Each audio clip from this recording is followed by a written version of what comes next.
My name is Eileen Riley. I'm the president of the Putnam County League of Women Voters. The League is a nonpartisan, volunteer organization working to promote political responsibility through informed and active participation of our citizens in government. Tonight, together with the Mahopac Library, we are hosting a panel discussion about the Electoral College. This will be the first in a series of informational forums that our League will be hosting in the upcoming months. On May 23rd, with the Mahopac Library, we will host a panel discussion about the New York State Health Single-Payer Plan. In July, we will host a forum to discuss the upcoming ballot measure to support or oppose the holding of a constitutional convention as the method to amend the New York State Constitution. In the fall, we will host candidate forums for the upcoming primary and general local elections. You are cordially invited to attend these events. Invitations will be sent to the Putnam County newspapers and posted to the League of Women Voters Facebook page and other social media. I would now like to introduce you to Marc Pekowsky, our moderator for tonight's forum and an active member of the Putnam County League of Women Voters. Mr. Pekowsky has been an educator in the City of Yonkers public school system for over 20 years and is a former member of the Town of Carmel Environmental Review Board, as well as a school board member for the Mahopac Central School District. A music aficionado, Mr. Pekowsky is also a professional musician who performs with a wide range of musical ensembles throughout the Hudson Valley. Mark?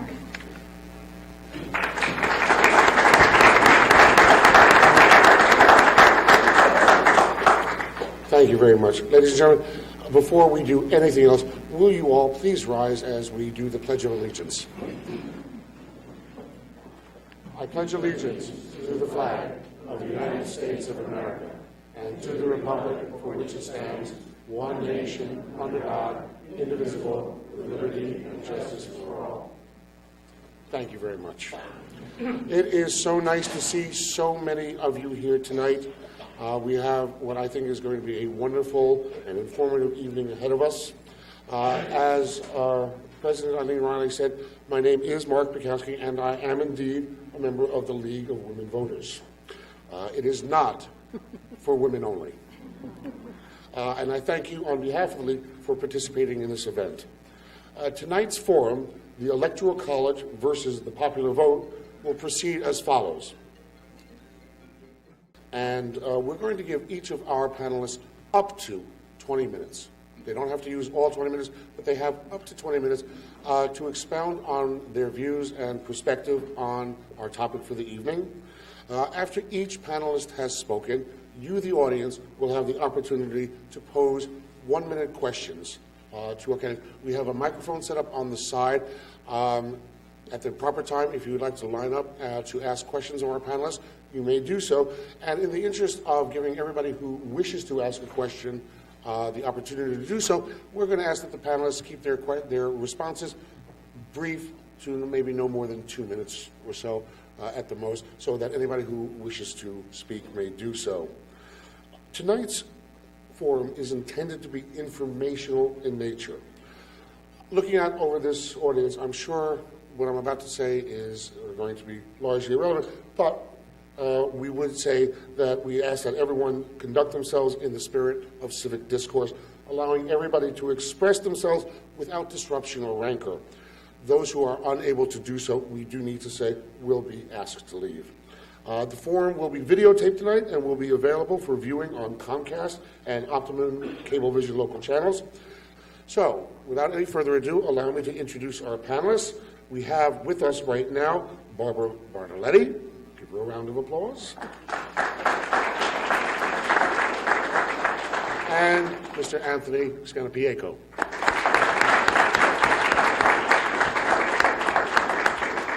Allow me to tell you a little bit about our panelists. I will start with Ms. Bartoletti. Barbara Bartoletti has been a member of the League of Women Voters since 1978 and the legislative director for the League of Women Voters of New York State since 1988. Barbara oversees all legislation of interest to the League in the New York State legislature. She lectures statewide on advocacy issues and topics such as informed and active participation in government. In addition, she offers political commentary for local television outlets in the Capital District. She advocates on good government issues as well as other league issues to statewide editorial boards. Barbara has worked extensively in Central Asia, where she has presented at conferences and led workshop training in advocacy, media relations, and coalition building in Russia and Armenia.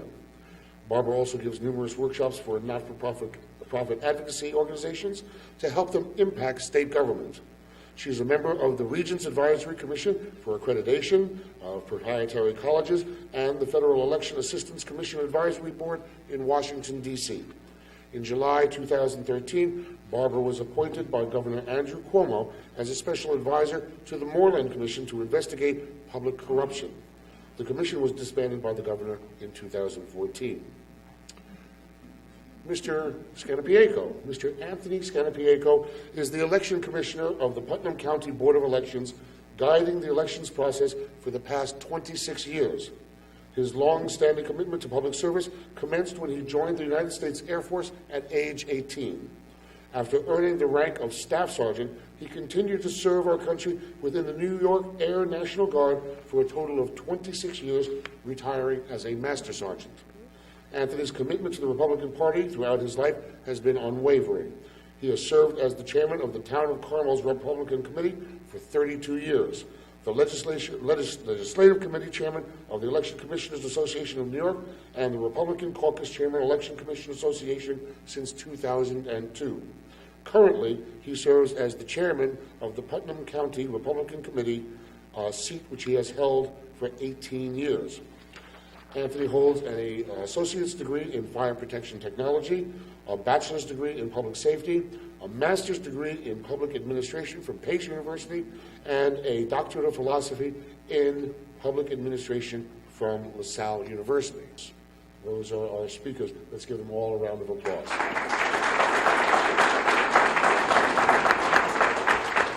And we're going to invite Ms. Barbara Bartoletti to be our first speaker. Ms. Bartoletti.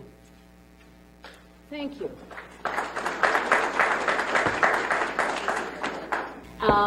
I was hopeful that Dr. Zeno would actually explain to you the Electoral College. I'm not sure, as I look out at this audience, there probably is no one in this audience that doesn't know already something about the Electoral College, and what your feelings are one way or the other. But since she isn't here, I was going to talk to you primarily about the National Popular Vote Compact, but I'm going to try and just give you a little background, at least from the League's perspective, about the Electoral College, why we believe what we do about the Electoral College, and why we support the National Popular Vote. And in fact, probably everybody, or maybe everybody in this room is already aware, New York State is already on record and has passed the National Popular Vote.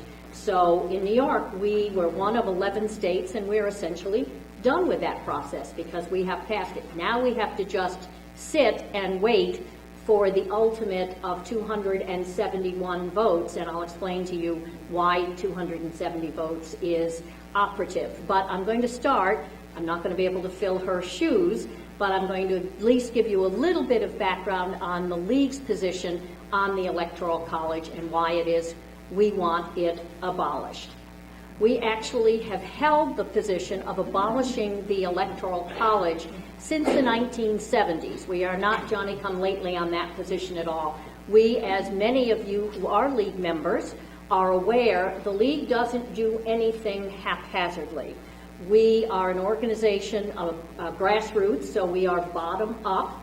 So our members tell the state board, of which I am a part, what the League members what issues they actually are, they feel are pertinent to good governance and what they would like to study. We then, it comes to convention, and by the convention votes, and we have a rather unique way of doing that at our convention every other year. We have what are called caucuses, and we have rather robust debates a local league, and we have 51 of them in New York State. They send representatives to the state league convention, and they actually often will come with a wish to do a study. And when they get to the state league convention, they then have to gather support from other leagues in the state, and they do that by holding caucuses, sometimes, as I recall, late into the night.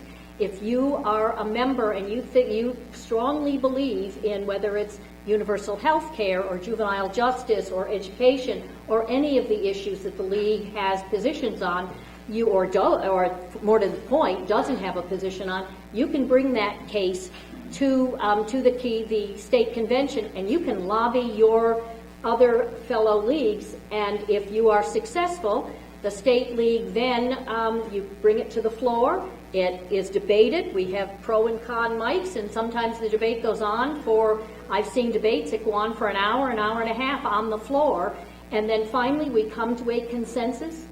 Infrequently, there's actually a vote. You stand up, you sit down, you stand up and get counted, etc.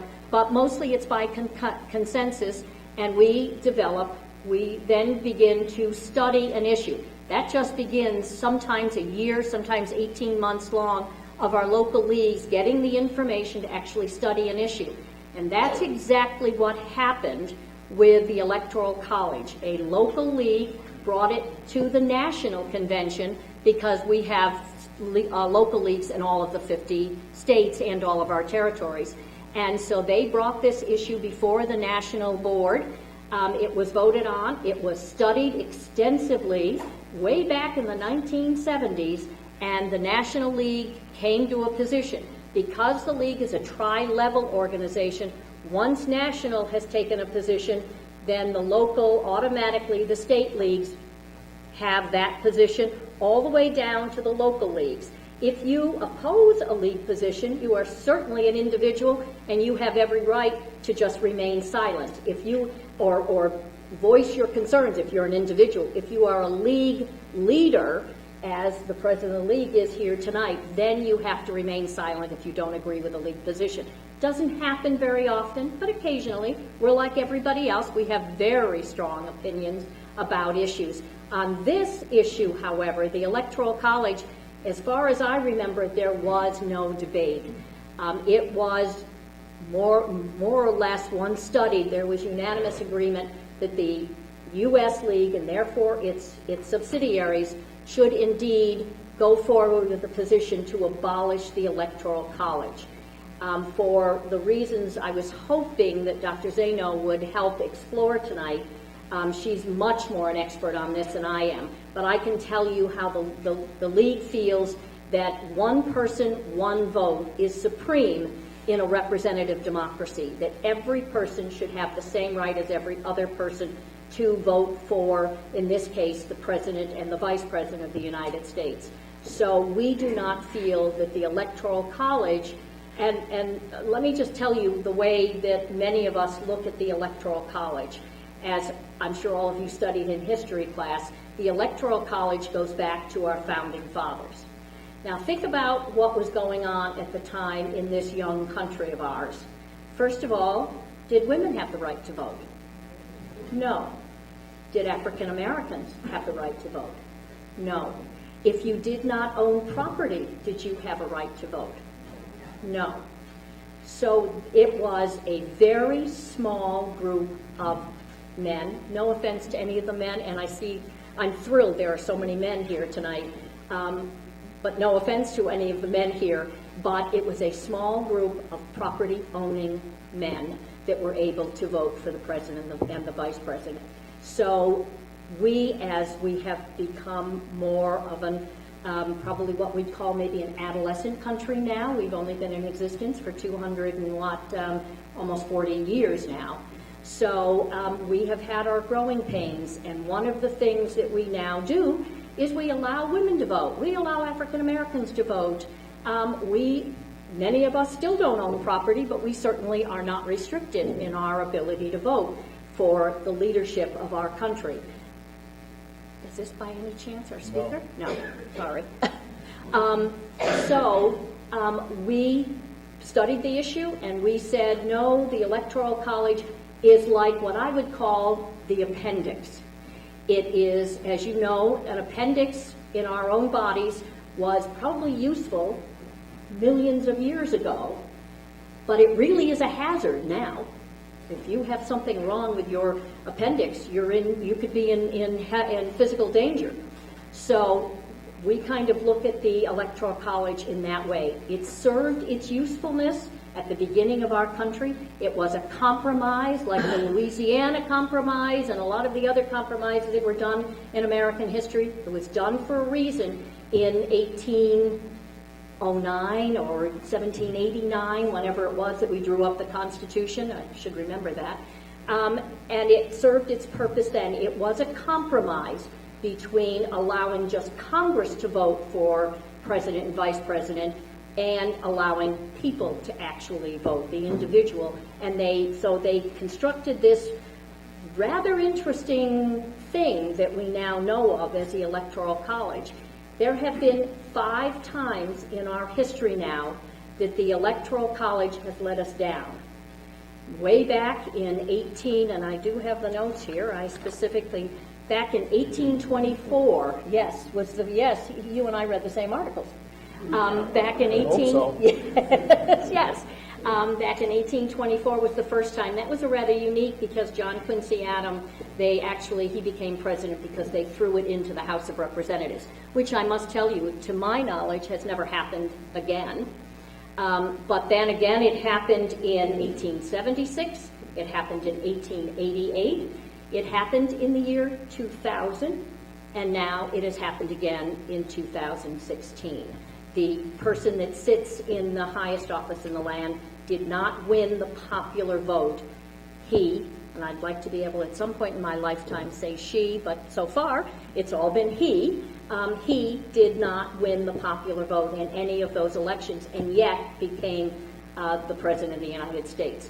We, the League, feel that it's time to abolish the Electoral College, but there is a real problem. That problem is, for any of you who have tried to amend a constitution, and I deal with this many years now, try to amend the Constitution, it is not easy. It's not easy in the state of New York, and it's doubly difficult in the United States. You have to have the vote of 2/3 majority in both houses, and then it must go before the voters in all of the states, and you need 37 states to ratify a constitutional amendment. There is a reason why I think we've had this is where the doctor would have been so helpful. I think we have 28 constitutional amendments? Does that sound right to you? 27. We have 27 constitutional amendments in 240 years. That's actually not many. So we've done our share of amending the state constitution, which isn't all as it's complicated, but not all that complicated. So it's very difficult to amend the Constitution and get it ratified by that many states. So the proponents have made a decision that instead of trying to amend the U.S. Constitution, we'll do kind of an end run around the Constitution in order to get at this same issue. So what the thinkers out there have decided to do is have something called the National Popular Vote Compact. Now, again, I really wish, because I don't have a background, as I'm sure probably Dr. Zaino does, in U.S. I'm not an attorney, so I don't have a background. If there's any attorneys in the audience, you can chime in. Actually, compact law. But the Constitution is interpreted to allow for compacts, interstate compacts. We do have interstate compacts. In fact, we have mostly that I'm familiar with are in the area of environmental law. For any of you who've ever been to the Great Lakes, Ohio, New York, and Pennsylvania have interstate compacts when it comes to making sure that the Great Lakes remain pristine to the fullest extent that they can.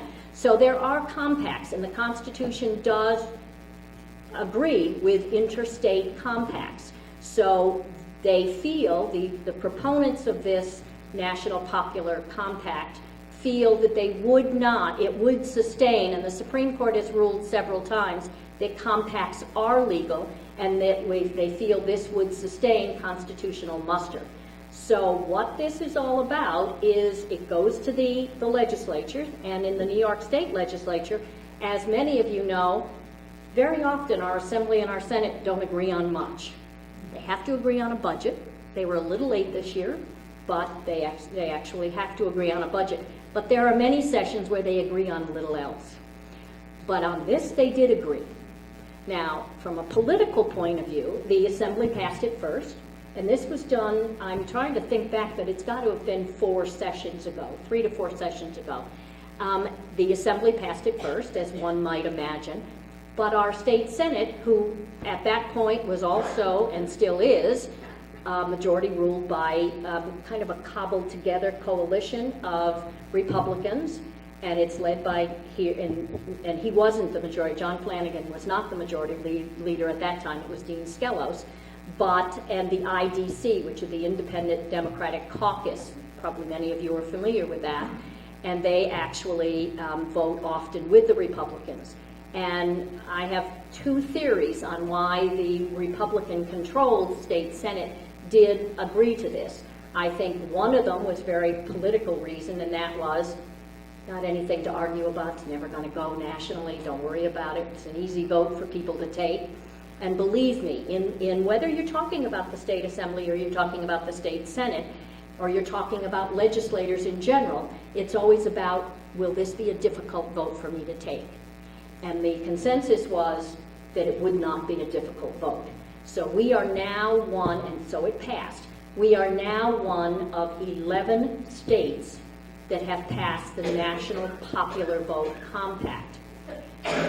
Now, the catch here is the way this is set up is in order to become the law of the land and actually have winner take all, and when I say winner take all, that's not in a state, you would have to have the entire United States. And therefore, that's how you get to one person, one vote. That's how they get to that final, what they have deemed to be, and what we, the League, support, the final edict, which is one person, one vote. And the way they do that is it doesn't vary all that much from the current Electoral College. Anybody here tell me how many Electoral College votes you need to become elected president? 270. That's exactly right. So under this National Popular Vote Compact, you would have to have enough states pass this in order to make up 270 electoral, in essence, the substitute for an electoral college. Right now, with 11 votes, 11 states having passed this, there is, I think, 150 votes at the moment. So we still have 100 and some left to go. You will also notice, if you looked carefully at it, that as you can maybe, and I think my colleague here will probably put forward a good reason why that is the case, that all of the 11 states that have passed the national popular vote are mostly in the Northeast, and they're all what you and I, are a citizen who reads whether it's on the computer or in the New York Times or the Washington Post, would consider to be blue states. They are the Rhode Islands, the Vermonts, the New York, the New Jersey, the Massachusetts, the California, the Hawaii, Illinois. There are not any of the 2 things, not any of what we would consider red states, nor are they what we would consider small states, except for Vermont and Rhode Island, I guess, because it is felt that one of the mainstay of the Electoral College is that it allows the ability of the small states to have power. And these small states clearly do not want to give up their power. However, we felt, the League felt, that overriding everything else is that in a representative democracy, the one person, one vote should be supreme, and that it should be by popular vote and not by a mechanism that actually has outlived, certainly recent history has shown, has outlived its usefulness. Does that mean that a president elected by the Electoral College is not legitimate? Absolutely not. It is something we have had for 240 years, and we will continue to operate under that. And so politically, the people who run for that office understand that they have to go out and get those small states. What it does do, though, is it makes states like New York and California, where there is huge numbers of, and Florida and Texas, those huge states with very dense populations, it makes us almost irrelevant. And as I think all of you who live not terribly far from New York City probably are very aware of, is the reason candidates come into this state are not to shake hands unless you have a contested primary, which actually we did this year. So we did see the candidates a little bit more in February this year, February and March, for the April presidential primary. But in normal years, we don't see candidates. Where do they come in New York? They come into Manhattan, they make their campaign pitch to their mega donors here in the city, and they leave without ever shaking an average person's hand. And I think the large states like California, New York, Texas, Florida, believe that they are actually being left out. And I think in our position it says stand buyers, that people get to stand by and watch the smaller states and the battleground states get all the attention, and so the voters in these states do not. So for all of those reasons, and we can talk more about this in the question and answer, but for all of those reasons, the League believes firmly that the Electoral College should be abolished, and that the way to do that in the current political state is by passing the National Popular Vote Compact, which New York State has now done. Thank you. Thank you, Barbara. Mr. Scannapieco, would you care to weigh in? I have to pick this up? Yes, sir. Yes. Okay. First thing, and I said I was going to say this when I got here, if we didn't have this last election, we would all be sitting here talking about this. But now, I just want to say, the founding fathers did this for, as she mentioned, part of the reason is because the small states get left out. You have states like Montana and Wisconsin who have one legislator, a congressman. Every state has 2 senators, but by population they have it. So you have states with like just 3 votes, but they've given Washington, D.C. 3 votes. So that was the reason, and we are not a constitutional representative democracy. We are, as Benjamin Franklin put it the day that they came out of the Constitutional Convention, a republic. If we can keep it. If we can keep it. Could you speak more into the microphone? Speak more now you can. Okay. All right, so that was what they did in the Constitutional Convention, where they formed this, and they were, very concerned that the larger states, and still at that time it was New York and Massachusetts, would override these small states, and these small states would never get to vote for anybody. In fact, even up until just before the Civil War, the southern states, the Confederate states, realized that they could never get a president elected from those 11 states in the Confederacy. So it's been going on. I was mentioned 5 elections where the person who got the popular vote did not have the electoral vote. Well, I have questions here about if they go to the popular vote. We have, excuse me, I got to put my glasses. We have 13 different elections where there were more than 2 candidates. So when you had the election, they won the election with less than 50% of the vote, including both elections for Bill Clinton. Now, the question I have is if you ever get to do a popular vote, does somebody become president with less than 50% of the vote, or do we do like they're just going to do now in Georgia, where nobody got the 50% of the vote for the congressional seats, so now they're going to have a runoff. And I think that's going to throw a whole new era of people going crazy, screaming, yelling, as we've seen over the last months, about how we elect the president. I think it's very detrimental to the smaller states, because they might as well just go home and not do anything. Because the big states, like California, New York, and the other big states, will run every election. And that's the problem that we're going to wind up with. I mean, she covers most of it, so that's just what I'm going to give you my side of why I think we should do it. Okay?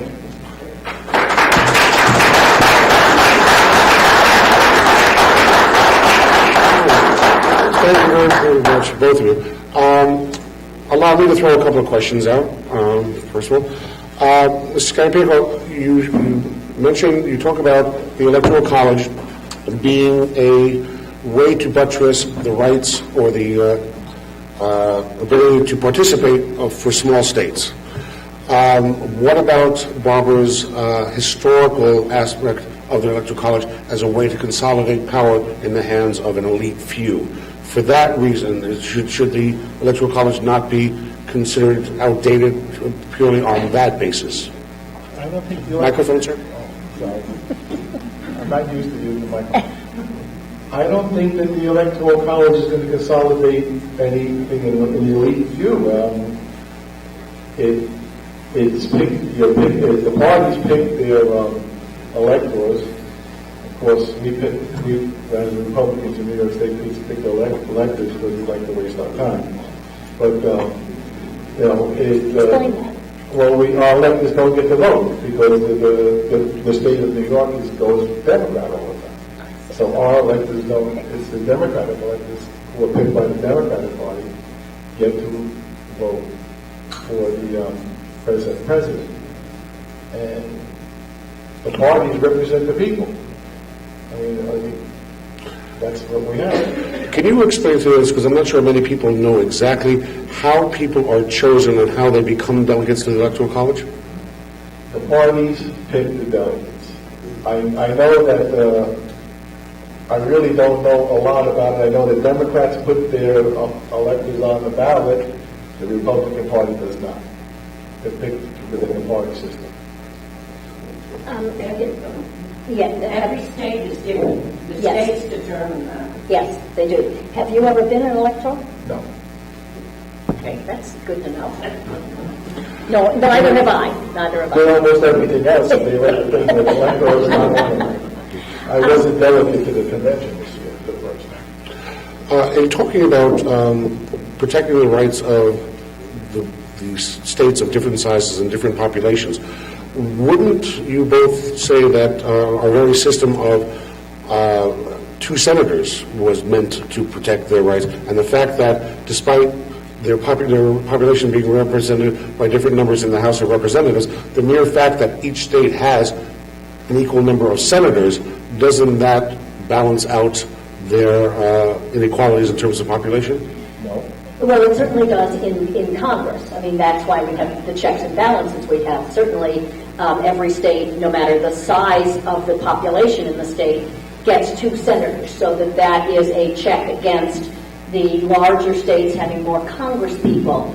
And as all of you are well aware, you can get something, well, maybe not at the moment, but usually you can get something through the House of Representatives, but it's much more difficult to get something through as it is in the state, but through the U.S. Senate. And there are all kinds of others, checks and balances. The filibuster, for one instance, is a check and a balance.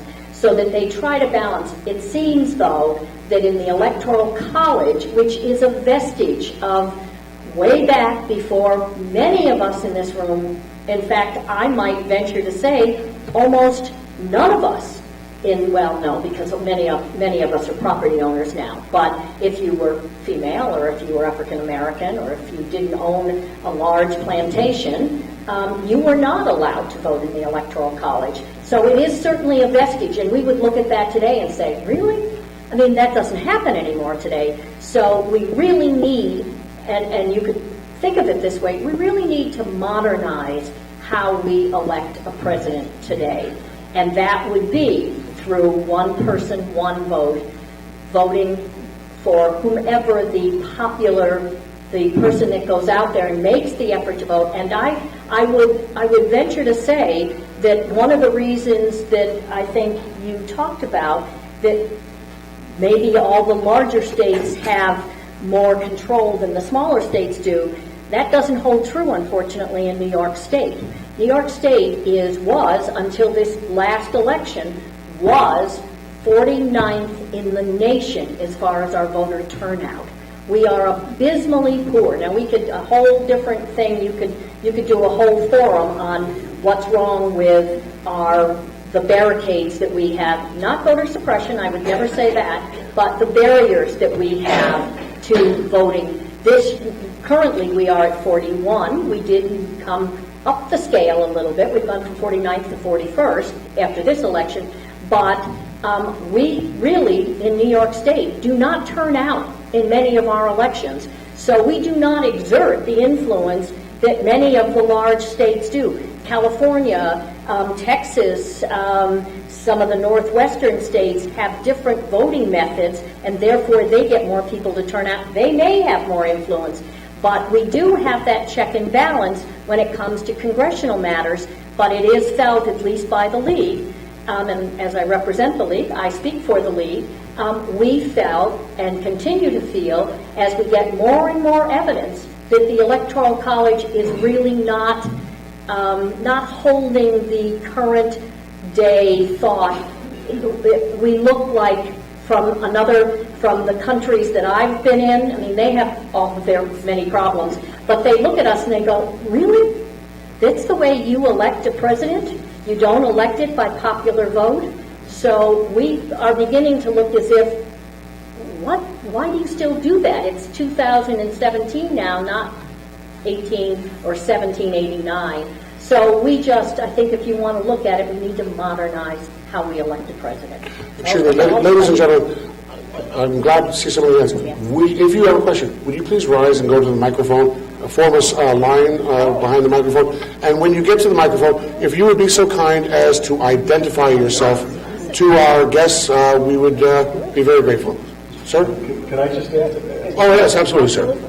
The British elections are similar to ours. They're similar. They elected the way we elect. So They're a parliamentary right. But system. they do elect. Yeah. They do not elect popular vote when they do an election. So we're not the only ones. Thank you, Mark. My name is Don Smith, and this is a wonderful topic, and I would like to thank the League of Women Voters for holding this forum tonight. This is something that many of us have thought about for years and years, and Ms. Bartoletti and Mr. Scannapieco both have brought up key points. And I just would like to comment on checks and balances. We talked about checks and balances as one key point. And another one is that the electorate feels left out because there are some states that candidates don't show up. And I think these are two really key points. Checks and balances, for example, checks and balances like if a state has a problem with its election returns, and perhaps a state has polluted election returns, and they're thrown into the conglomerate of the popular vote, that would cause a concern. Another issue on the checks and balances is when you get to the larger states. New York and California should be big prizes, right? Big electoral votes. New York used to be a lot bigger, and it's lost electoral population. And so California is so blue, and New York is so blue now, that the candidates don't come and compete for those states. They're pretty well determined ahead of time. I was just wondering if the league had ever thought about a hybrid process for the Electoral College, both to protect the integrity of the election in each election district and in each state. And that would be having electoral votes awarded like they are in some states for each congressional district gets an electoral vote. And then whoever wins the popular vote for the state as a whole gets the other two. To me, just thinking about that, it would cause candidates to have to visit election districts, congressional districts, all across the country to compete in those congressional districts. And it would also be a check and balance against a problem with election returns in some states. You remember the old Cook County analogy years ago, which could pollute the national results.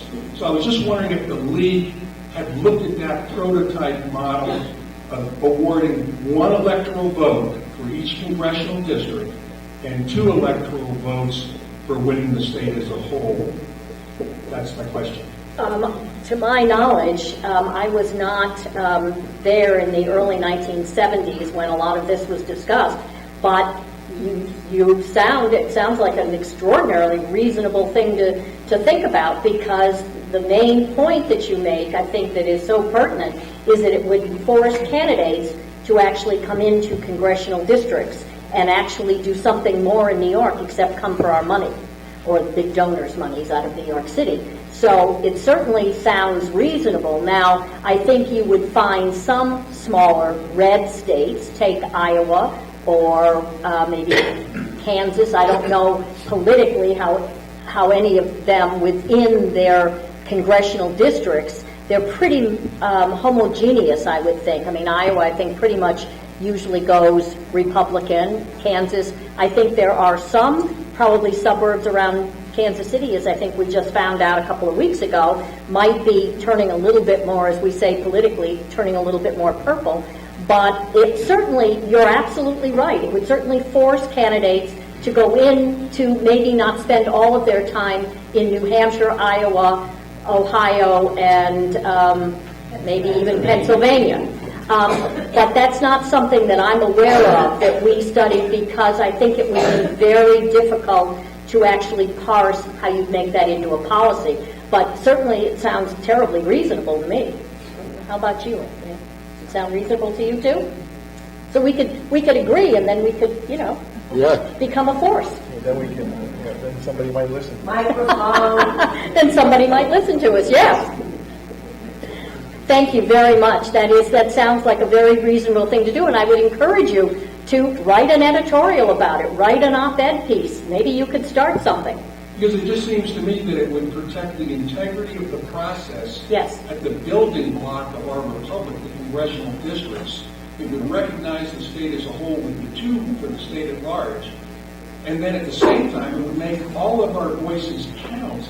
And if you have an issue in an area, you can certainly express and be heard, and not just be thrown into a state where you feel like maybe my voice doesn't count at all. And many states, they do feel that. I think there might be a problem with something so fundamental, and we only deal with it every 10, 12 years, but I hope that we continue to try and make it better, and that is the redistricting process in this country. There are very few states that have real nonpartisan, independent arbiters of what the district line the congressional lines should look like. In New York, we were actually fortunate, I don't say this very often, but we were actually fortunate that the state legislature, the Senate and the Assembly, couldn't agree on congressional lines, and it was thrown into court, and a judge actually made the decisions. And so what we ended up with, as far as our congressional lines, are much less gerrymandered lines than you certainly do get in our legislative districts, which are done by the legislature itself. So I'm not sure if you would run into some of those problems throughout the country, but certainly the premise of your argument makes a good deal of sense. Thank you, Sharon. Thank you so much. And thank you for Lee again for hosting us. Thank Oh, you so you're much. very welcome. Appreciate it.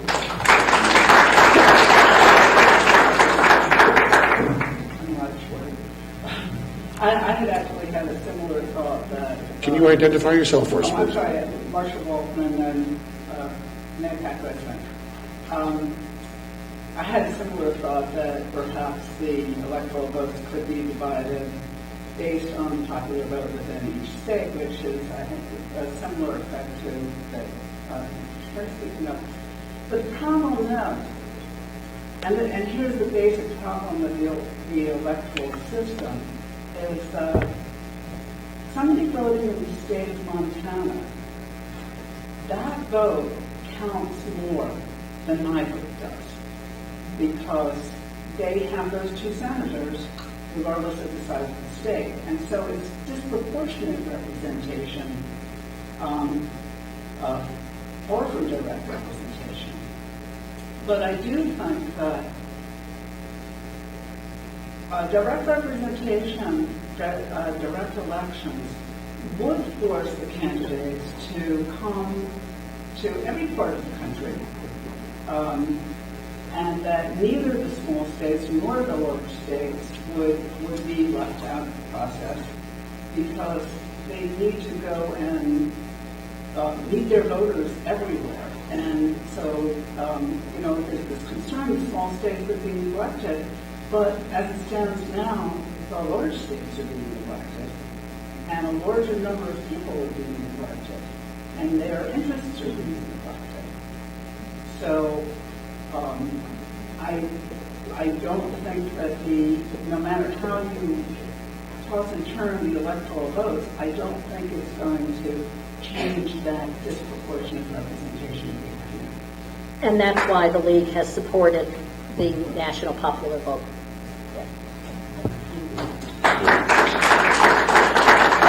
Okay, I might as well say this now. This is Putnam County, the most Republican county in the state of New York, according to MSNBC.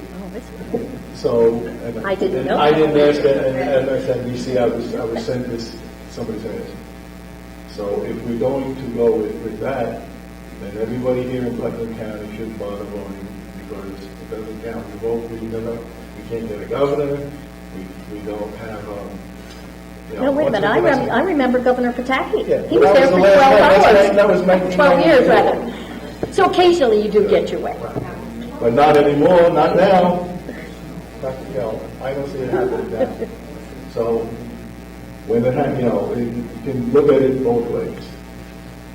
My name's George Walco.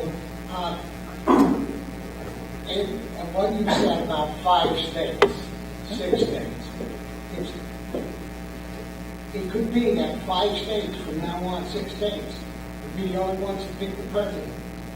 Is that correct? Under the. Under the popular vote. Please use your microphone. Oh, you mean? both. Oh, I'm sorry. You mean because they're the largest states? Right.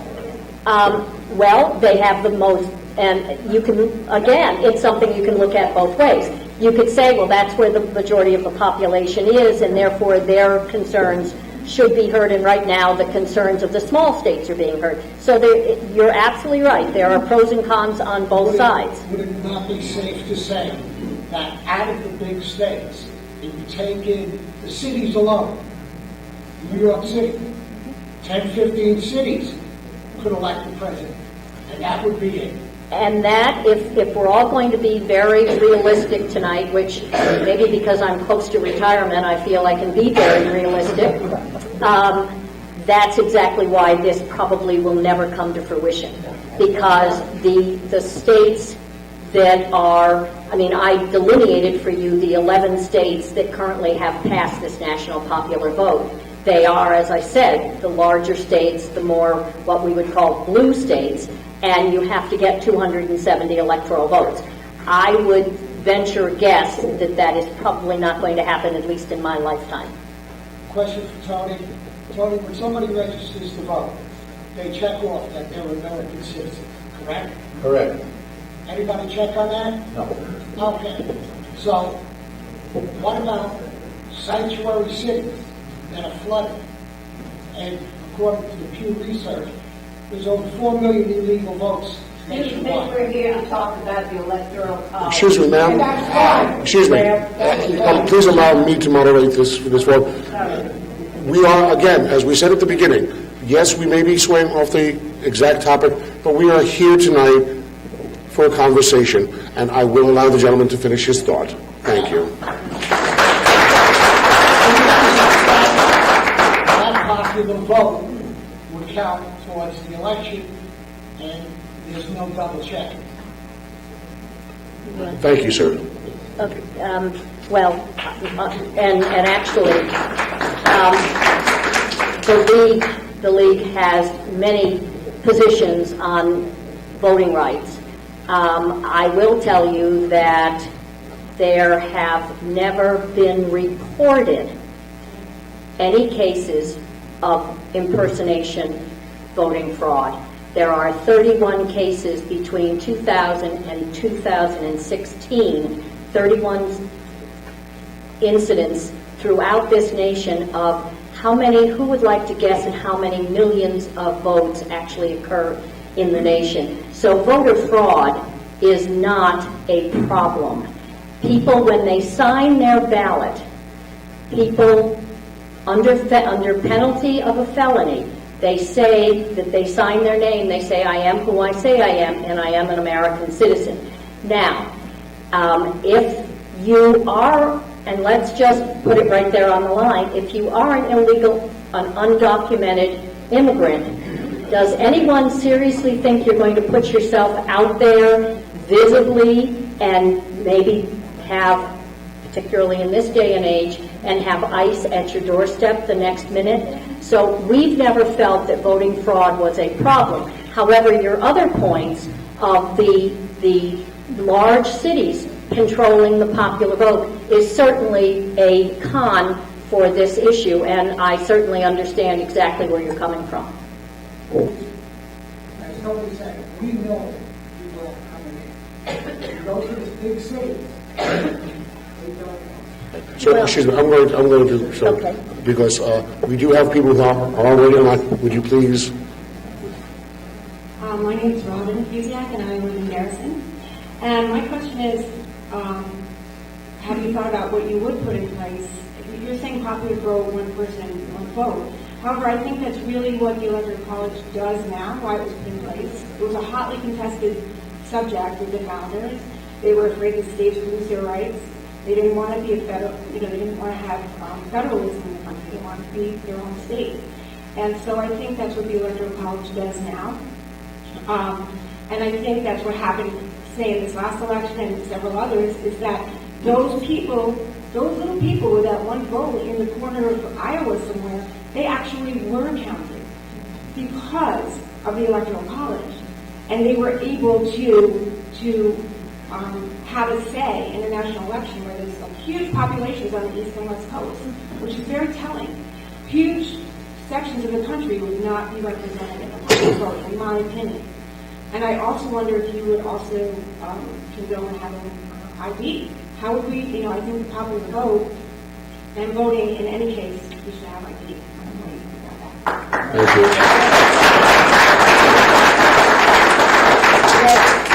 To answer your first question, the replacement for the Electoral College for the League would be the National Popular Vote Compact.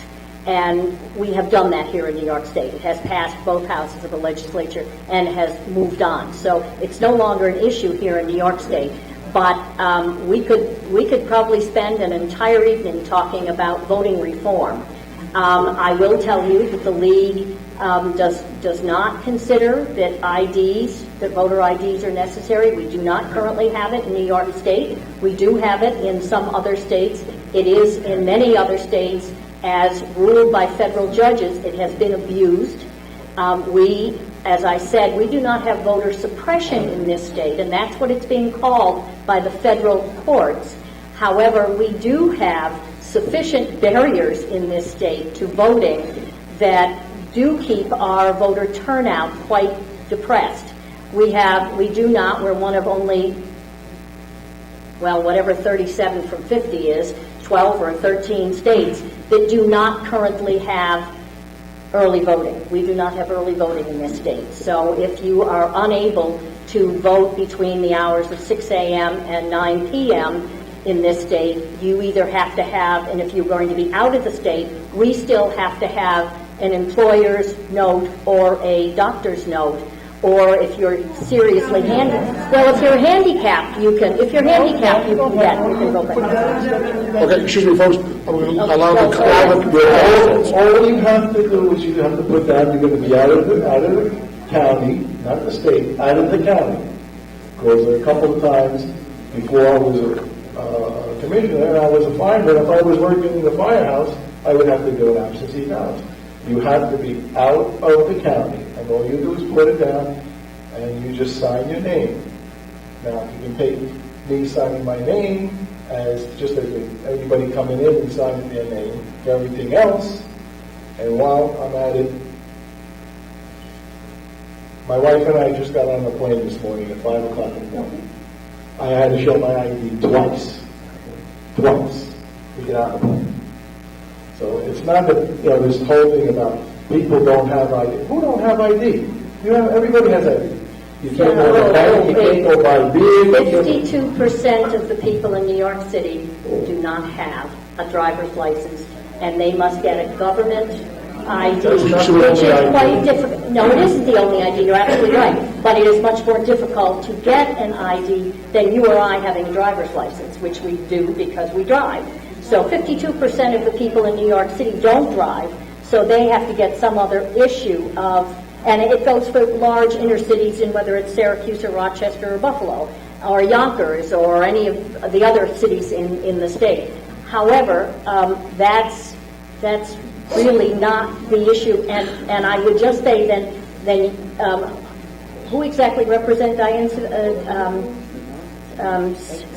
Who represents you in the Senate? Schumer? State Senate. Okay, no, in the State Senate. Terrence Murphy. Then nobody in this room would be at all object to having what we call no excuse absentee balloting, so that anybody could get an absentee ballot. No. Is that the case? No. Well, that's the difference. Well, I was going to wait till the end of this, but now you've brought me to this. Okay. Well, as a citizen of the United States, it's your responsibility to vote. Yes. It's not. Absolutely. It's not that we have to make all these excuses to get people to vote. We have to do all kinds of things. Now, if you, as I said, and I spoke to you about this earlier today, I have a picture in my office from a newspaper of Zimbabwe, where people stood online for 3 days to vote, under threat of being blown up and shot, and they waited there to vote. We have people now that you got to stand online more than a half hour. That's good. We got to make sure that the Board of Elections make sure that the people can vote within a half hour. It's your responsibility.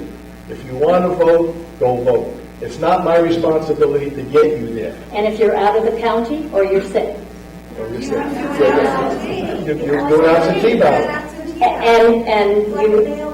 Excuse me, yes. folks, again, yes. I'm going to ask very politely that the audience, let's allow our panelists, if you have something you'd like to add, please get online to speak to Actually, what's happening, those are all the staff from the Board of Elections. Oh, okay. Well, that's fine, and we appreciate them being here, but and I think this is good. It's turned from a forum on Electoral College into voting, and that's a good thing. Yes, it is. Talk about voting. And actually, I just have one last comment Sure. about the voting.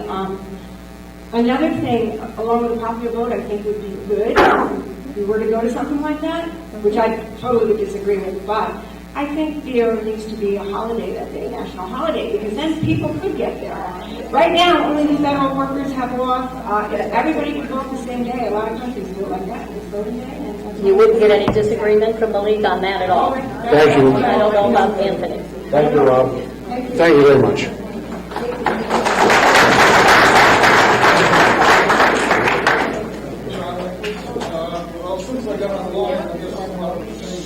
Sir, can you turn the microphone up a little bit?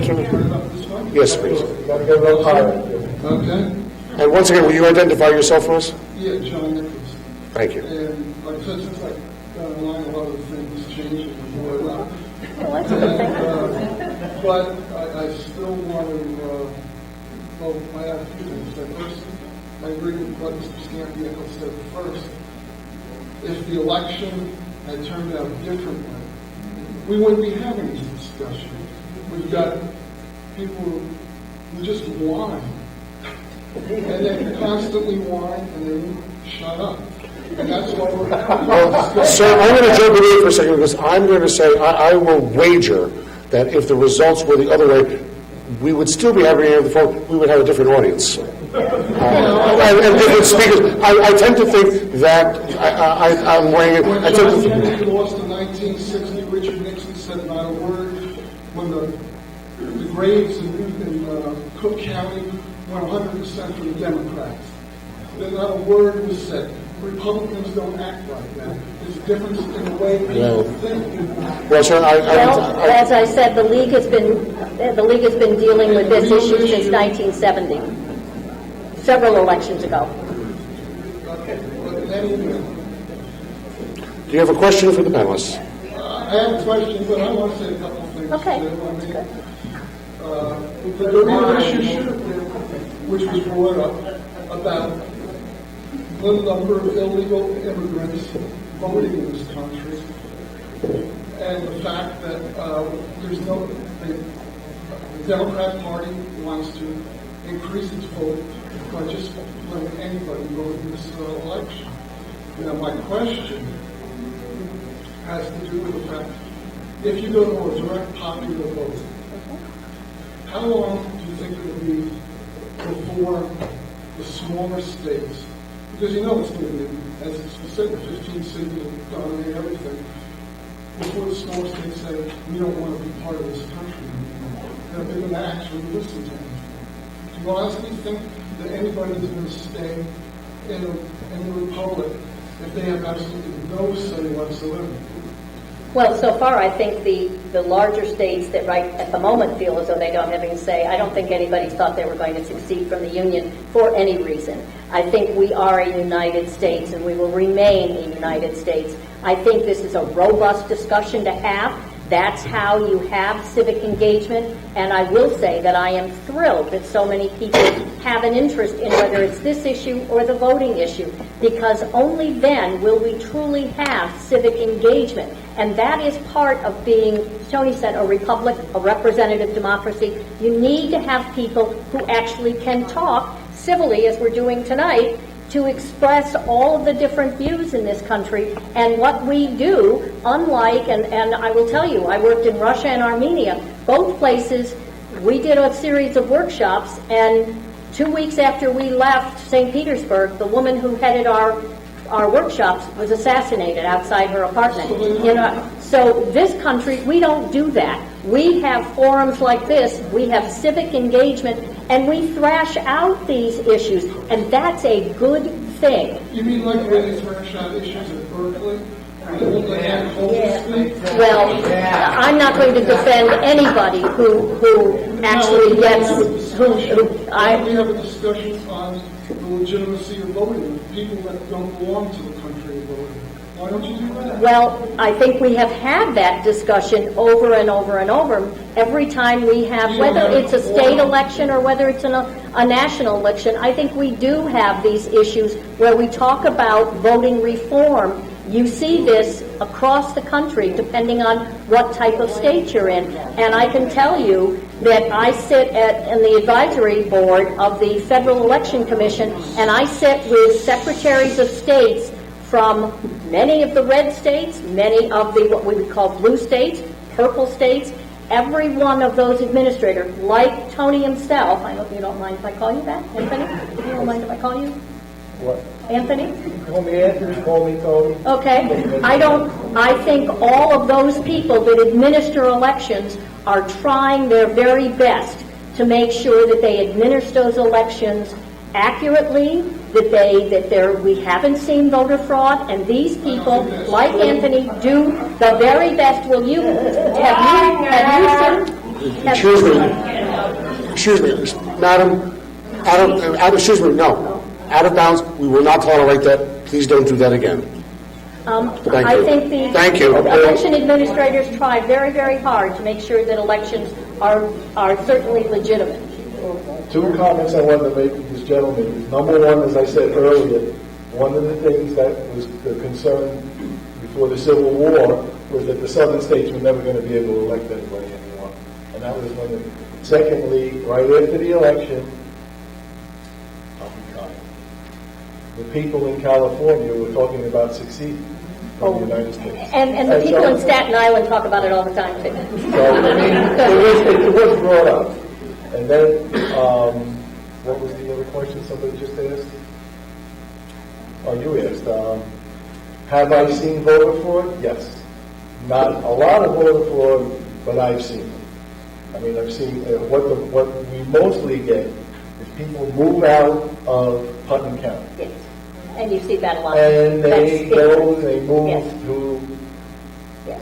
perfect example, Heritage Hills, which is in Westchester County. And they don't register to vote. They go to vote, they tell them they can't vote because they didn't register.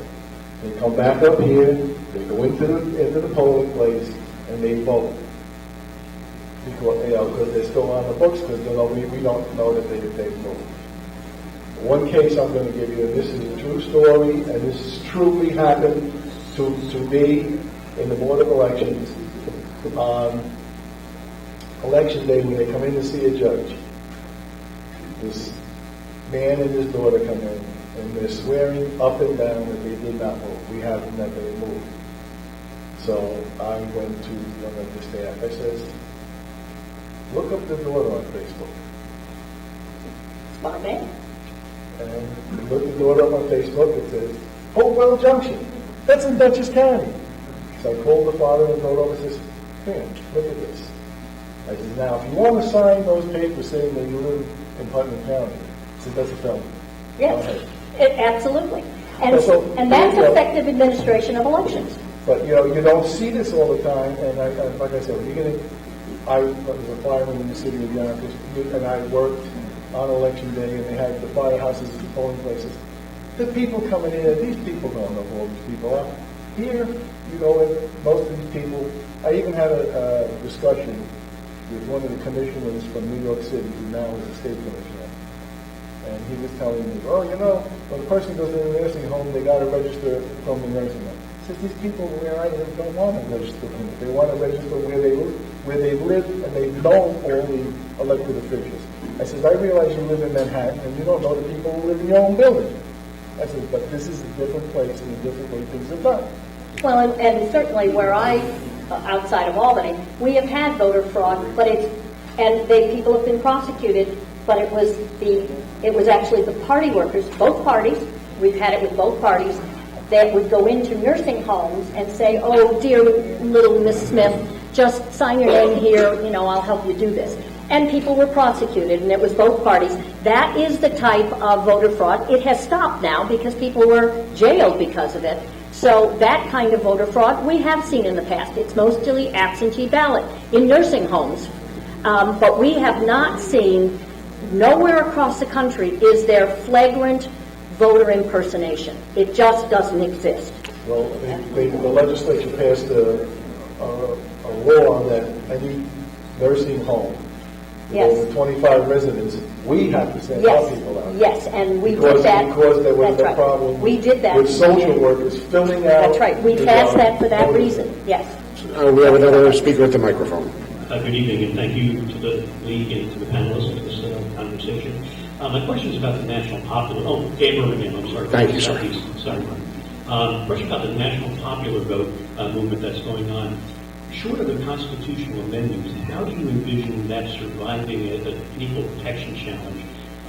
You might recall that Bush v. Gore back in 2000 was decided 7-2 on equal protection grounds on the fact that somebody's votes were counted differently than somebody else's. Now, it was 5-4 in the remedy for that, as we recall, but 7-2 was decided on equal protection grounds. So if I'm in a state, in New York, which I am, that has the National Popular Vote, it's in effect, but somebody in Missouri gets to have his or her vote count for the way their state went, short of a national amendment, how would that survive Bush v. Gore? Granted, Bush v. Gore said it only applies to this instance. But, you could envision that scenario coming back up again. That's the constitutional question. And then more of a mechanical question. What would happen if we get to 270 with this national popular vote, but because of redistricting every 10 years, we drop below that? Would that be in effect forever, or would it go back to the way it was? And that's more of a mechanical question. But my main question is on the constitutional. Boy, I'll tell you, this is exactly when I really, I think both of us really miss Dr. Zeno, because these are the types of questions. I will try and answer your first constitutional question. They, the crafters of this national popular vote, have looked at the constitutional questions that might arise.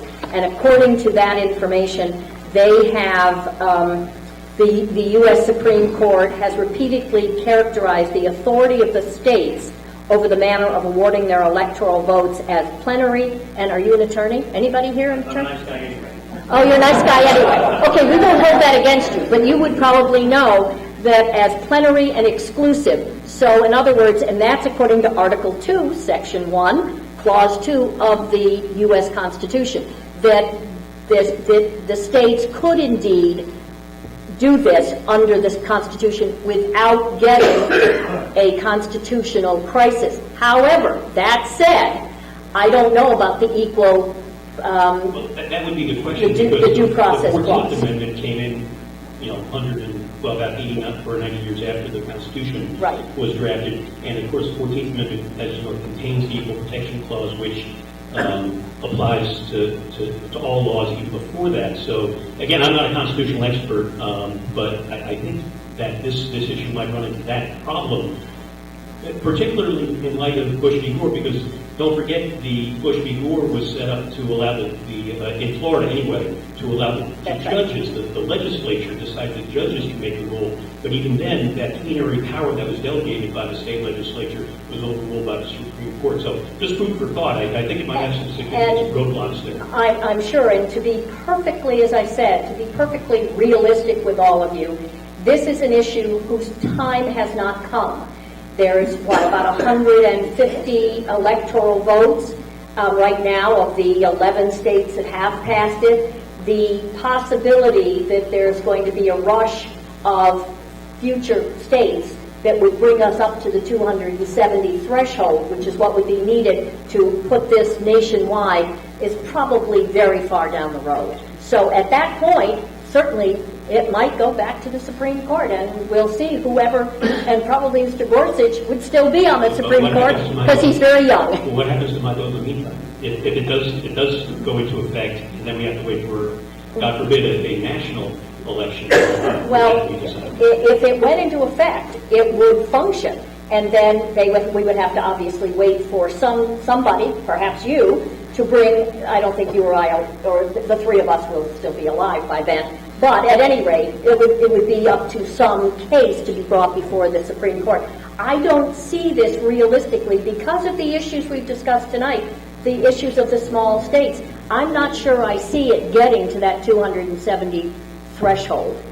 We shall see. If we were to see the next election in 2020 may go in the opposite direction, it might be the other party that has this happen to them for whatever reason, we don't know.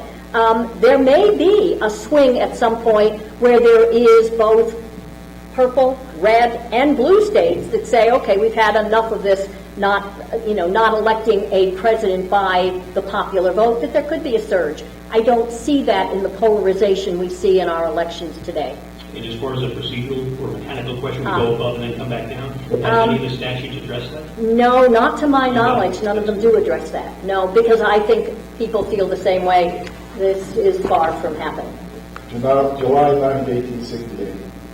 14th. Thank you. Thank you, sir. Thank you.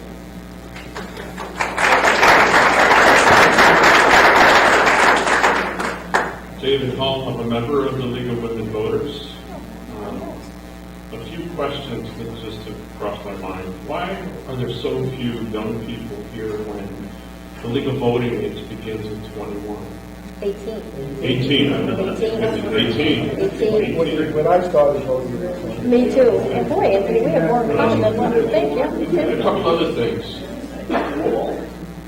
What is wrong with our Electoral College appointment process when one of the people chosen to be part of that group is Bill Clinton? Now, he's a high-profile person, but it stands to reason that there's manipulation involved politically in the choosing of the people who choose our president. Also, if it takes 270 electoral votes to choose a president, if the popular vote was, say, a landslide by 30 million votes more than the other candidate, and the Electoral College chose 270 votes for the person who had the lesser popular vote, would that person still win? Is it irrelevant how many popular votes there are? Does it only matter how many electoral votes there are? Yes, that's what this is all about. And the other question is, an elected official or appointed official cannot be an elector.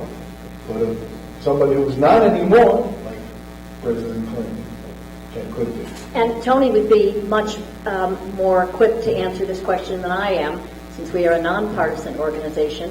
But my perception is that the party insiders get to actually pick most of the delegates, if not the electors. I mean, it is an insider's game, so to speak. Correct? Correct. Yes.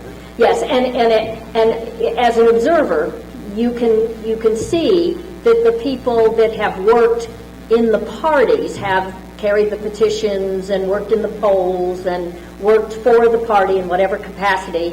I don't work in a party, but I can imagine they come to your door and they get signatures and they work doing other things for the party. Those are the people that get to be picked to be delegates to conventions and electors. And I'm assuming, I don't know this for a fact, but I'm assuming that because former President Clinton was a high-ranking inside the party official, that he was given that, whether it's an honor or not, he was given that honor. I would happen to have been there the day that he cast the vote in the New York State Assembly. No, it was actually in the Senate. I'm sorry, it was actually in the Senate. And it was a lot of pomp and circumstance, but it was symbolic. Thank you. I happen to agree with you, Tony. It is our responsibility to vote. However, I'm not at all surprised that there's so few people voting in our state, because they realize that it doesn't really matter when you have the people who are chosen, who are tainted, who are glad-handers, who are connected to those who are running for office. That's my view. Well, I guess the comment I would make to your first comment is, yes, it is unfortunate that there are no young people, or maybe a few, but not one. Yes, a millennial. Yes, there aren't enough. Yes, and I guess maybe, and I have absolutely no technology knowledge at all, but I think probably it's the next election, whomever it is that decides to run, maybe should be a millennial, not for president. I don't think we're there yet. But so that we can have an election on social media. We just elected a millennial in Assembly. We did. Oh, really? Well, they also, there's a, Brooklyn just elected, he looks 12. He's actually about 25, but he looks 12. Would you, Billy Carroll. Oh, yeah. How old is he? 30, I think he's 30. Yeah. Hi, my name is Kelly from Rivera. For Mahopac, and full disclosure, I'm Tony's deputy commissioner for the elections. Just to clarify a few things, when it comes to voting, and I have to agree with the gentleman before me, voter apathy in New York State is just rampant. It really is. And to get more people to come out on the national level But your local level elections are important, if not more important, than your national. This is where, in your local elections, is where your taxes are decided, your laws are decided, your schools are decided, and how things are running. And those elections are pitiful. And and Tony's gone on record many times on what we spend for a local election, because nobody comes out. It's what, $60 a vote? Anywhere between $60 and $100 a vote. Yes. Is what we pay as taxpayers to run an election in a local year. So, just so you know that. The other thing is that we, as a board, collectively, Republicans and Democrats, do everything to get people to register to vote. We go out to schools, we go out to nursing homes, we work with the League of Women's Voters, doing naturalization ceremonies. We do everything. And just so you know, in 2010, the absentee application was changed by New York State. Previously, you had to give down, if you were permanently disabled, what your disability was, what your doctor's name was, when you were going on vacation, where you were going on vacation. None of that exists anymore. It's a checkbox. You can be just a civilian out of the county on election day. You can be temporarily disabled. You can be permanently disabled. It's a checkbox. You can be incarcerated as long as you're not a felon and be able to fill out an absentee application and get a ballot. So we do everything possible in New York State to get everybody out to vote. It goes back to the voters' responsibility, whether or not they come out. Not on the administrators and Oh, no. voters. It goes back to the would say voters, that. and it's voter advocacy. That's right. So you're saying that for an absentee ballot now, you just check a box. You don't have to give it a All you have to do is you check a box. Addressing the audience or addressing the board? Yes. You check a box whether or not you're just going to be out of the county. You check a box whether or not you're temporarily disabled, whether you're permanently disabled, whether you're a caregiver, or whether or not you're incarcerated. So it's a box. We're not asking for any more additional information except for your name, your address, your date of birth, the dates that if you're going to be away or temporarily disabled, those dates. That's all we ask, and ask you to sign and tell us where to mail the ballot. That happened in 2010. Prior to that, it was a long, ours was 2 pages. And I'm sure that other counties have the same. But there was more requirements. Now, all of this is a check in the box. That's it. So everybody has every opportunity to vote if they don't come out to vote. That's what it is. I just wanted to clarify. And we do a lot of voter outreach I can speak for Putnam County. I don't know all the others. I can speak for Putnam County. We're required by state law to do a certain amount of voter outreach. We just did 2 voter outreaches at Carmel High School and Brewster High School, where we spent the whole day registering people, telling them how to fill out, literally, high schoolers, telling them how to fill out an application, fill out the registration with a PowerPoint, showing them exactly what needs to be filled in with a PowerPoint. I'm sorry, we have to. I don't know what the schools teach these kids. Okay? Honestly, I'm not sure what the schools teach these kids. That we had to go in and literally show them, this is where you put your name, this is where you put your address, this is where you put your either social or your DL number. These are all things that should be taught in school. I think we were all taught this in school on how to fill out forms. And they're not being taught. Well, and the government classes, I don't know what they're being taught. Well, thank you for bringing that up, because the League is currently working with the social studies supervisors at the State Ed Department to actually see if we can't get an improvement in the participation in government programs, which is a mandated program, not done optimally in many places. And this is one of the things that we are focusing on, is how to get schools to better instruct their seniors, mostly seniors, how to do this. The problem seems to come in, again, not in your suburban or rural high schools as much as it comes in your city high schools. That we sat, my replacement, sat for 2 days at the social studies conference, and she said the only people that came up to her, most of the high schools said, oh yeah, we do that, the league comes in or we do it. It was the city high schools, inner city high schools that said, no, we don't know how to do this. And whether it's that, because don't forget, I don't know that you have any English as a second language in Putnam County. Yes, but in your large cities, and that's a problem with the balloting in New York City also. They have to have 8 languages on the voter ballot in New York City. There are 8 mandated by the State Board of Elections and by state law, different languages on the ballot, which makes it very difficult. And I think Tony can. That would make it very difficult in our machines, but they do have to do that. And I think probably some of the problems in these inner city schools is that they are teaching English as a second language, and they don't have the kind of time that a suburban high school or a rural high school might have in their government programs. Whatever it is, we are trying desperately, because we do understand that young people, even if we register them to vote in high school, they move off to college or they get a job and they don't follow through and actually vote. That's the big problem. That's exactly it. Yes. Thank you. Thank you.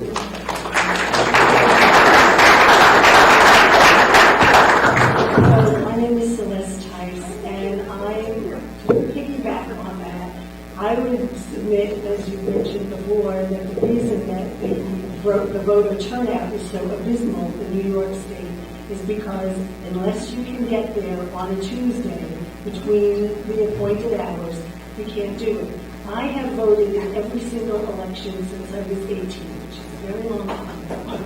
However, I can tell you that when my own children were young and I was running from work and going to pick this one up there and that one up there, there was a time or two where I almost forgot to vote.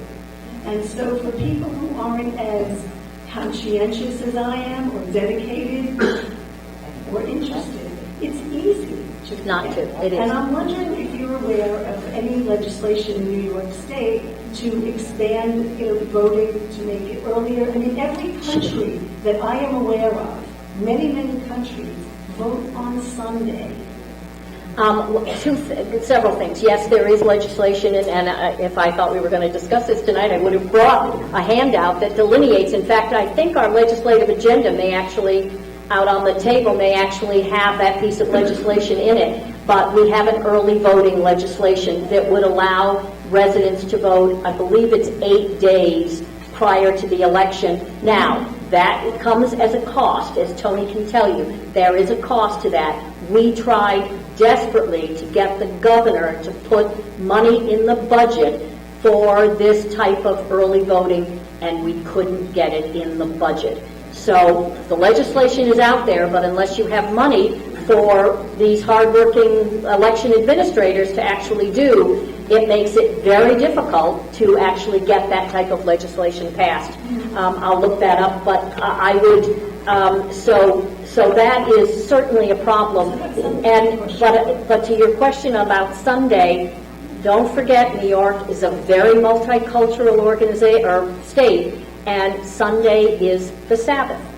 And if you try, in many countries, it is in France, it is in Mexico. But you can't get the churches to allow you to do that. And if you try and do it on a Saturday, you have the Jewish organizations that would. So the remedy may very well be, as I think someone in the audience said, the remedy may very well be, make it a holiday and do it. Now, the only problem with that is you can't do it on a Monday because people will take that 3-day holiday and they'll go away and they won't go. So you've got to do it on a Tuesday or a Wednesday when it's in the middle of the week and people, so will people vote instead of going to the mall? I don't know.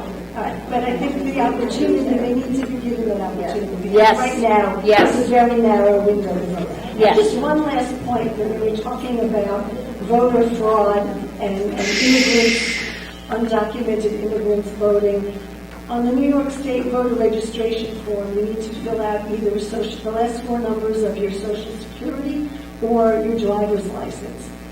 Undocumented immigrants don't have either one of those. Thank you, Mark. Excuse me, sir. Driver's license. Okay, sir, excuse me again. We're going to allow our speakers to speak to our panel, and I'm going to ask the audience to refrain in order to, so our panelists can respond. And I think the broader issue there is that people who are undocumented are usually afraid of being detected and caught and deported. So they're very unlikely to take that kind of a chance. But I want to answer that. Just like when they check they're a citizen, and they put down 4 numbers, the last 4 of their driver's license or their social security number, who's checking? Well, who's checking? Hold on. Again, I think your point about who's going to take that chance. But just as Tony said, in most places, except you're right, in the very, very large cities, although even in the large cities, often in New York City, I know from our voter people in New York City, that oftentimes apartment buildings will have the poll workers who are residents of that building actually, and the voting goes on right in the lobby of that building. So it's almost like a small community, as it is here in Putnam County, where you know your neighbors. So if somebody came in and said, I'm Joe Smith, and he sure didn't look like the Joe Smith you saw in the supermarket the day before, you would know that there was a problem, unless he could prove, and I don't know, actually, because I don't work at the polls, could you ask for further identification if you didn't think you can? But that certainly cuts down on it. And yes, I did look. We do have early voting is one of our legislative priorities this year. I hate to be pessimistic.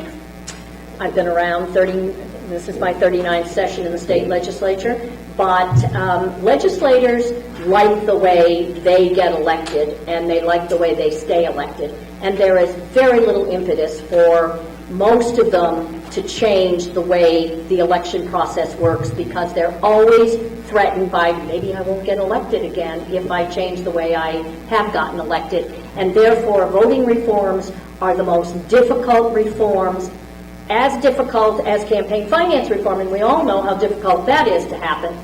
So I think it will take a groundswell of citizens saying, we demand that this get done. And right now, people worry about their health care, they worry about their kids' education, they worry about jobs, they worry about property taxes, all of them very viable concerns. Voting reform, unfortunately, campaign finance reform, ethics reform, unfortunately, internally polling, it doesn't come in the top 3 or 4, and therefore it doesn't get done. But we still keep trying. Thank you, Chu. I'm going to interrupt for 1 second. You may, thank you. We are rapidly approaching our ending time.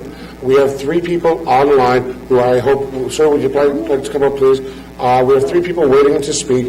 If there's anybody that still has a burning question, we will try to accommodate you if you get online now. If not, we're going to close the line for our questioners, for the 3 people that are up there now, and we'll leave it at that. Sir?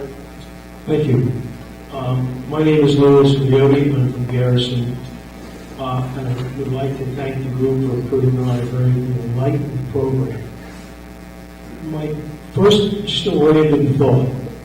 We've been talking about voter participation, but some consideration should be given to the fact that not voting is in and of itself a choice.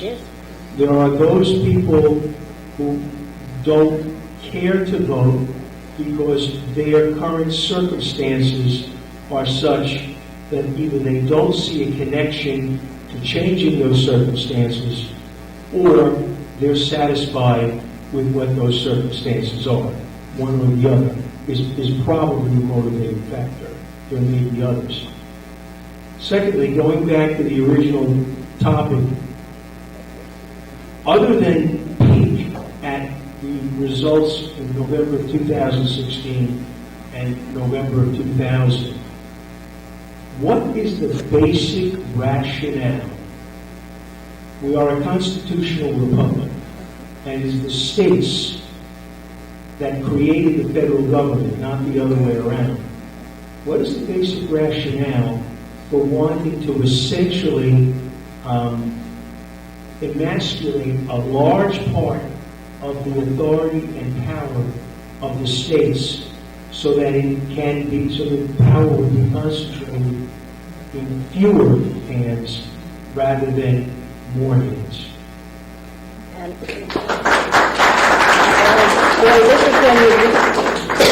this is when you really do want the political scientist that should have been sitting next to me.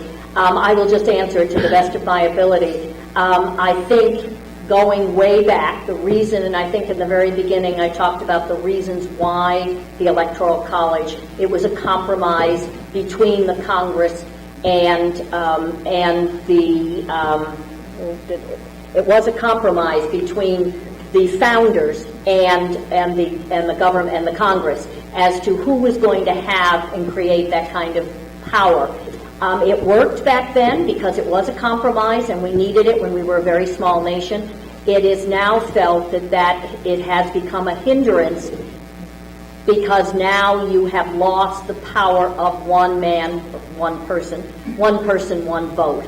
And so most people feel that we have just outgrown the Electoral College.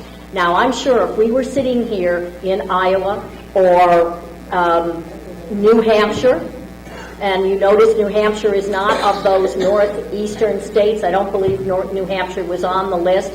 If you were sitting and New Hampshire is kind of a purple, it depends on the election which way it goes, or other small states, they would tell you, wait, you'll emasculate us. Well, the larger states will say, well, we have been. You have been doing that to us. So there is this give and take that's going to continue. It is a constitutional struggle. And in federalism, at the time it was done, it was felt that we should compromise and give a little bit, and it might vary, and I don't know this, I wish we had a historian here with us. I don't know if some of this was done to actually get some of the states to come in to the Union then, if that was a compromise to them also, but the people that advocate for the national popular vote feel that the time has now come. We've seen it happen in 5 elections in different centuries, and that if it continues to happen, I think you will see an upsurge of wanting to do one person, one vote, instead of allowing the electors in the Electoral College. We'll see. It really, this isn't going to happen tomorrow. Thank you. Would our next speaker like to... Hi, my name is Jan. I'm Carolyn. I'm a member of the group, but also very politically active. I'm trying to get educated. But what I realized this year that the electoral was the name of the game, the Electoral College, I began to get really concerned about reports of gerrymandering that was controlled by one party or the other, or redistricting happening in cases where they end up with unfair, some people say they're unfair districts. And I wonder is there any, while in New York State, I guess the districts were created by a judge. Congressional districts. What is the rule in the rest of the country? I mean, do you know, is it state by state? Yes, it is state by state. There are several states now. It's growing, actually. There are several states, started by Iowa, that has Iowa's completely nonpartisan commission and has been doing that now for 25 years. Of course, there is a difference in Iowa. Anybody ever been to Iowa or lived in Iowa? Everybody's the same in Iowa. There is it's all very homogeneous. So everybody says, well, that's not a good example because you could cut Iowa and into little squares and the squares would be fine. But Arizona has now done it. Arizona has a large Indian, Native American population, and so they've now gone to a nonpartisan redistricting. California has to some degree done it. It remains to be seen if you were, on which side you were in California. They might tell you that, yes, California's done it and it's working beautifully, and some people will say, no, it's not working at all. But more and more states are going to what is called a nonpartisan redistricting. New York, we just, by constitutional amendment, we did do it about 4 years ago now, 4 or 5 years ago. The league supported it. The criteria for how districts will be drawn has been improved. And so we will see in 2022, because it doesn't happen again until then, if it has an impact. And if it doesn't have an impact, well then I imagine we'll come back again to the people and say, no, the districts are still too gerrymandered. But in most of the states, it is left to the legislature, and whoever controls that legislature gets to draw the line.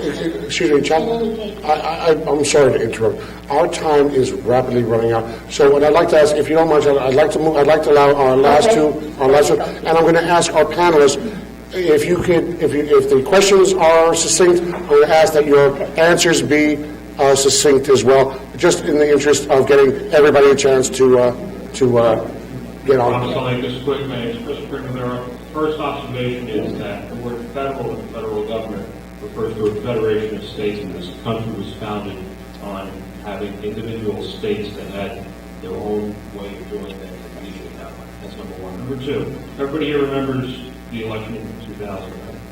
Do you remember watching people on TV going through all the ballots? Do you remember the court cases, the endless court cases that eventually wound up in our Supreme Court, right? Took a long time, right? That was contained to one state. What would happen if we had a popular vote in this country? Every voting machine, every vote would now be subject to being recounted, examined, and looked at. Every vote, every state, every district. Can you imagine the expense and the time? Maybe our founding fathers didn't think about it at the time, but look at that firewall. What happens if we have a very close national popular vote election? Every vote in this country will be scrutinized. And that might not be so good for some people, okay? Because there's a lot of votes that might be looked at, and a lot of things might change for people that don't expect it to change. So be careful what you wish for. Thank you very much. Thank you.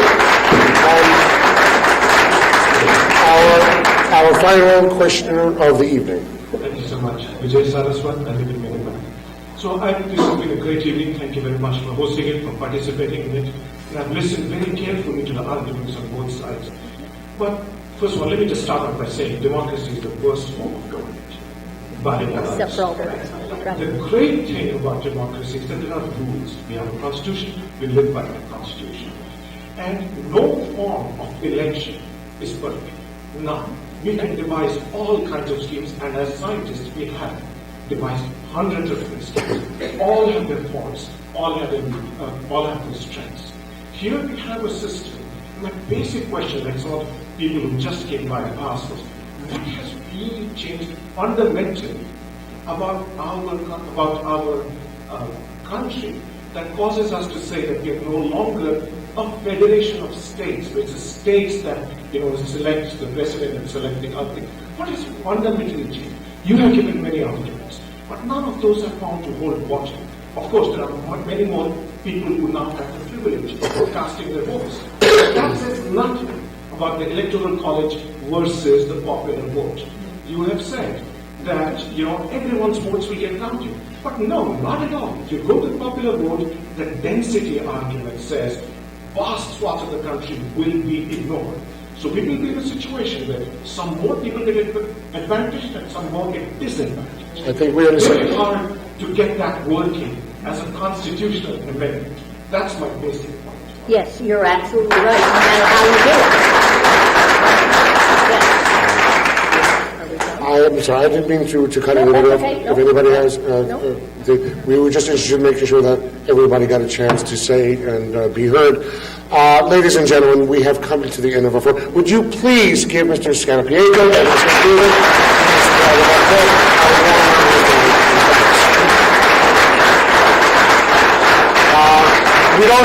would you please give yourselves a round of applause? Thank you so much for taking the time out to participate.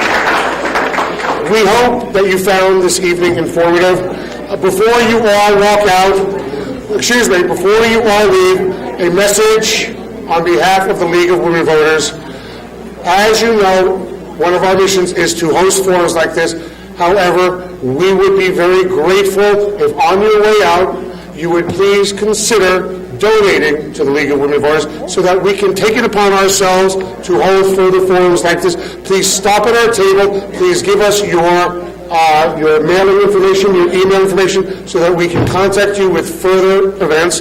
Before we go, I'd like to again thank our panelists. Our thanks to Debbie Fineman and the Mahopac Library. May we please have a round of applause for the Mahopac Library for their assistance and enthusiasm. Thank you to our league members who made this evening a reality. Eileen Riley, our president. Phyllis Honig, vice president. I'm committee chair for the forum. Dave Hull, Julie Boyd, VJ Saraswat, our committee members. Armando Famiglietti, our videographer, thank you very much. And you, our audience, once again for attending and participating. Thank you all. Get home safe, and we'll see you again in the very near future. Good night, everybody.